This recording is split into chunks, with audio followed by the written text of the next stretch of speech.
Hey guys, this is Anime Ball Z here, and today we are going to be doing the opening part to What If Goku Was Trained by a Fallen Angel. Please like the video if you haven't already and subscribe. It's totally free and you can unsubscribe whenever you want. There's nothing much else I'd like to say in the intro, so without further ado, let's get into the video. Slick talker since a jet. Winter time, all the time, ooh, yeah. Look at the way that I move, swag, disrespectful and I'm rude, okay. I had cocaine in the school. Before diving right into the what if, I would like to give some basic information behind this angel. His name will be Soju, named after the Korean alcoholic beverage, and he will be an angel from the destroyed universe of Universe 14. Initially, Goku is still picked up by Grandpa Gohan, but then before he even hits his head and middays after his arrival, the fallen angel arrives at the scene. Due to his lack of ordinary ki, he can go by without being sensed at all. Grandpa Gohan isn't even adept enough to sense him either. As he approaches the fighter, he only springs into his fighting stance once he sees the bluish being appear from the shadows. He stands at more than 7 feet, just like your typical angel, and he shoots a simple laser blast through the man's heart. "You, Goku, shall be my pawn, the Saiyan who will be by my side so that I can enact my revenge," he says, before taking the sleeping Goku and flying off into the distance with immense pace. After this point in time, Goku starts being brought up by this fallen angel. He is more than powerful enough to keep Goku in check, and so he grows up as an unruly Saiyan child who loves battle. Once he reaches a certain age, he begins training with such fallen angel. His training to begin with is light, such as learning how to punch and use ki attacks and other things. He also teaches him how to fly at quite a young age. However, once he reaches about 10, he starts to spar the angel, and since he is incredibly skilled at suppressing his strength, he doesn't just kill Goku by tapping him in a spar. The spars are for Goku's growth, so he holds back physically and mentally. Goku still struggles to fight him even when he fights in this way, and he gets gravely injured doing so. However, once he recovers, he always comes back stronger and stronger. By the time he is 12 years old, his power level is now 500 already, and he is taught how to suppress his power before he gains it to such a degree. Now, of course, the angel doesn't want to attract any attention, and so Goku is forced to practically never release his strength, and he can only do so when they spar. Even if the other Earthlings get alerted, he can just bring down his key signature when necessary so that they aren't caught. Just like before, Goku keeps the 4-star Dragon Ball, and this time Bulma still comes along to try and find it. However, instead of meeting Goku, Soju is there to meet her. "Who are you?" he asks, in an aggressive tone. Bulma falls back in fear upon seeing his stature and hearing his voice, but she gulps and then states why she wants the Dragon Ball. "Dragon Balls that can grant any wish? How have I remained so ignorant, just like the Super Dragon Balls?" he says, pleased at the fact that Dragon Balls exist on the planet. He snatches the Dragon Radar and Bulma gets angry, asking for it back. However, he releases a tiny finger beam that releases a massive explosion in the distance. "I advise you run before I take your life," he says in a callous, psychopathic tone. Bulma flees for her life, then the angel scoffs before returning to his usual business. "Why did I not kill her on the spot? I might be getting soft," he says to himself.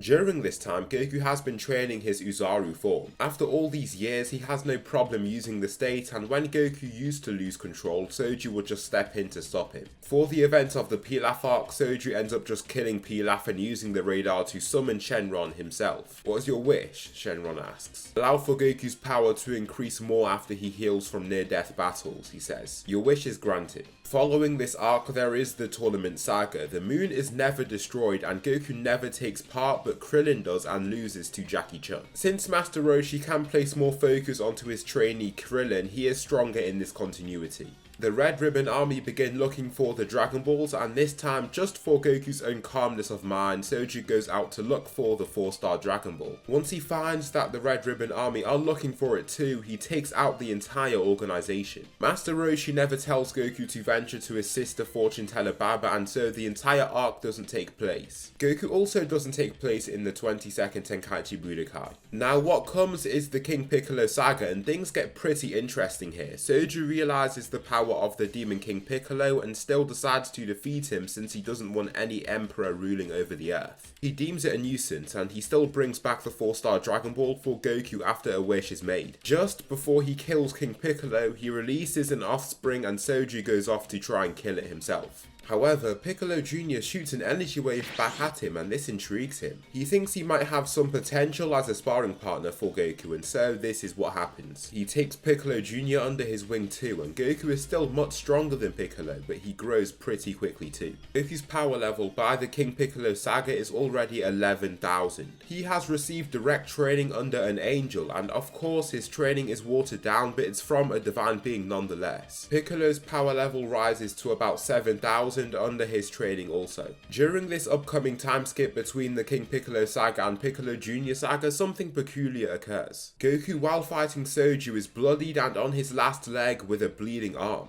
He clenches his remaining able fist and shoots a full power energy wave at Soju. He blocks it, then shoots out his very own ki blast at him. Goku takes the blast and falls down, coughing blood upon doing so. How do you think you can beat me if you don't get stronger, Goku? Awaken the power dormant inside you, he orders. Goku then shouts as he raises, and his eyes switch to blue.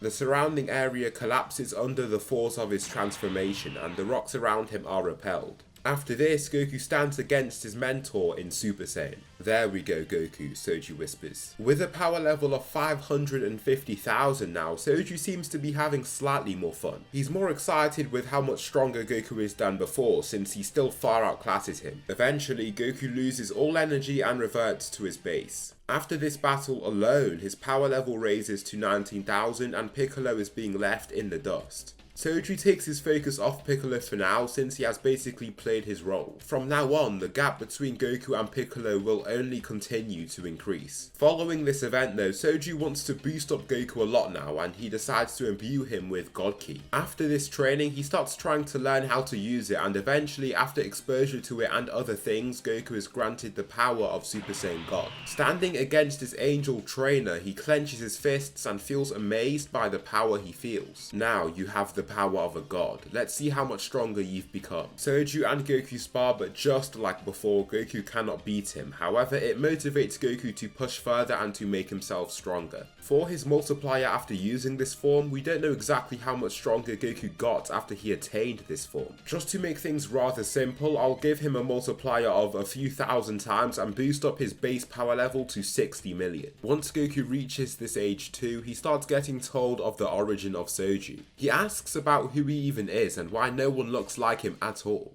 He's 1.5 feet taller than almost every person that Goku has seen, and he wonders why this is the case. Also, his light blue skin doesn't help him not stand out like a sore thumb. He tells him about his universe and the gods that reign over the various universes. He states that they are in Universe 7 and he is from Universe 14, a universe that the omni-malevolent Emperor God destroyed. The person that he is referring to there is Zeno. He also tells him about how Beerus told Frieza to destroy his home planet. Goku then gets memories of his parents talking about this event and how Gine wasn't really believing what he had to say. This makes Goku furious and his image of the gods has been totally manipulated. Just as Soju wanted, Goku's main motives are now to take out Frieza and then to take out those that rule the universes, the gods of destruction and the angels. However, Soju wants some special work with those angels himself, since he knows there is a lot of work that needs to be done before Goku is on their level. During this time, the gap between Dragon Ball and Dragon Ball Z, the humans live unknowing of Soju and Goku's existence. However, Master Roshi, Tien and Krillin are petrified of the power they constantly feel across the planet and are just happy that nothing seems to be happening at all to them or anyone anyway. Soju finds out about the lookout from his regular searches and basically forces Kami to let him train in there with Goku as he sees fit.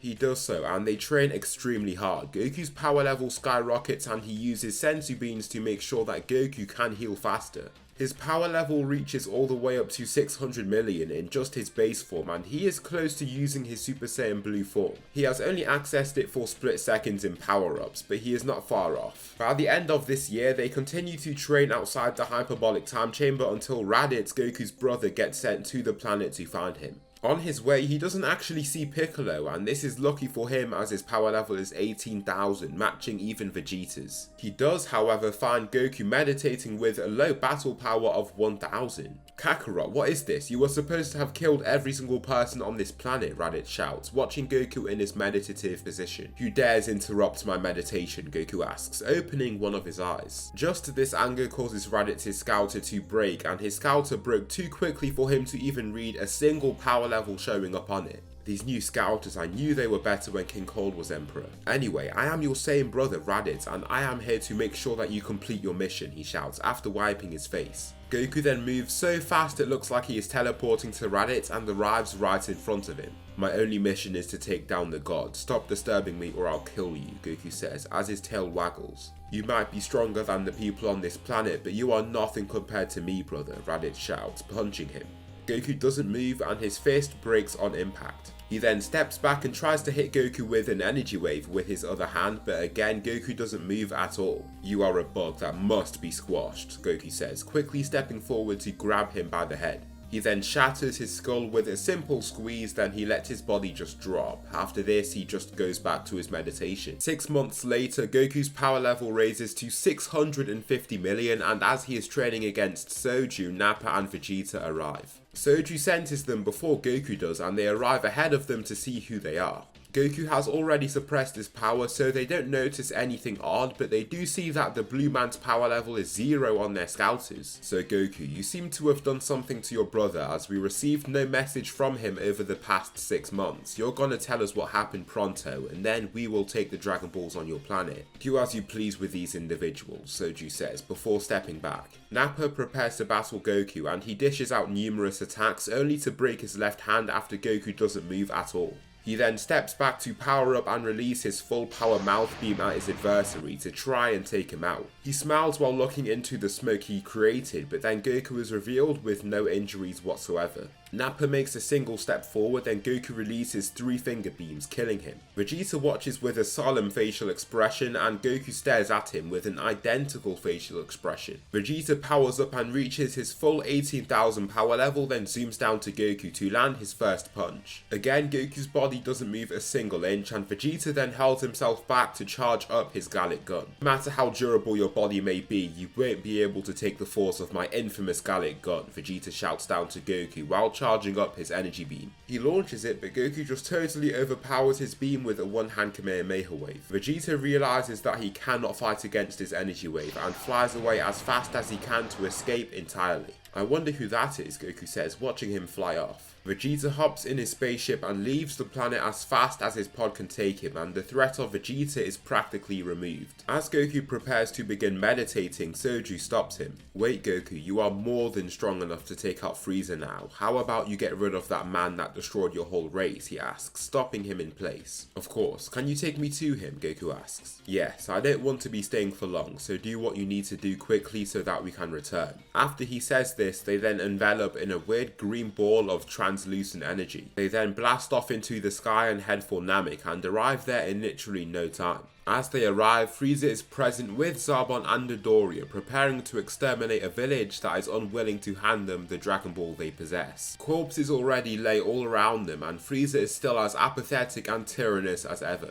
Have fun, Soju says to Goku before flying off into the distance. Just seeing Frieza and the sight around him makes Goku's blood boil. He can't help but release his power, and just like before, their scouters break in reaction. I saw 100,000 on my scouter before it broke, and the numbers weren't slowing down, Dodoria says. Zarbon doesn't even reply upon hearing this and continues looking at the saying in the sky. I saw 250,000, he replies anxiously. What? Frieza says, making his pod turn around. In an instant, Goku arrives ahead of the two fighters and they are frozen with fear. Zarbon doesn't even waste time and transforms before Goku lands a punch on him, then he zooms forward to try and punch him. Goku evades all of his incoming punches and his arms remain by his side as he does so. Zarbon then lands a punch, but Goku doesn't move at all, and then Goku blasts through his gut with a one-hand energy wave before killing Dodoria with several precise finger beams. You're dead, Frieza, Goku says, locking eyes with the tyrant. Frieza hops out of his pod, but as he does so, Goku lands a cheap shot that launches him through the entire village. He crashes through various buildings, and once he comes to an abrupt stop, he snaps. Purple energy is expelled from the point of impact, and Frieza reveals himself already in his final form. I never would have thought a Saiyan would have ended up seeing this form. No worries, because you'll be the last to ever see it, Frieza roars, before zooming toward Goku. He screams, then throws a straight punch, but Goku catches it and moves back only slightly. You are a weakling, Frieza, a true weakling, Goku says, chucking his fist away. How is he so strong? Is he the legendary Super Saiyan? Vegeta wonders, watching on. No, he can't be. Why would a low-class Saiyan gain such a power before I, the Prince of all Saiyans, would? It can't be possible, he declares, watching the fight ensue. Frieza throws various desperate strikes, but none of them seem to land. Goku continues evading all of his incoming strikes, and it looks like there is nothing that Frieza can do to connect. Frieza, stepping back and away, releases all his strength and begins using his 100% full power form.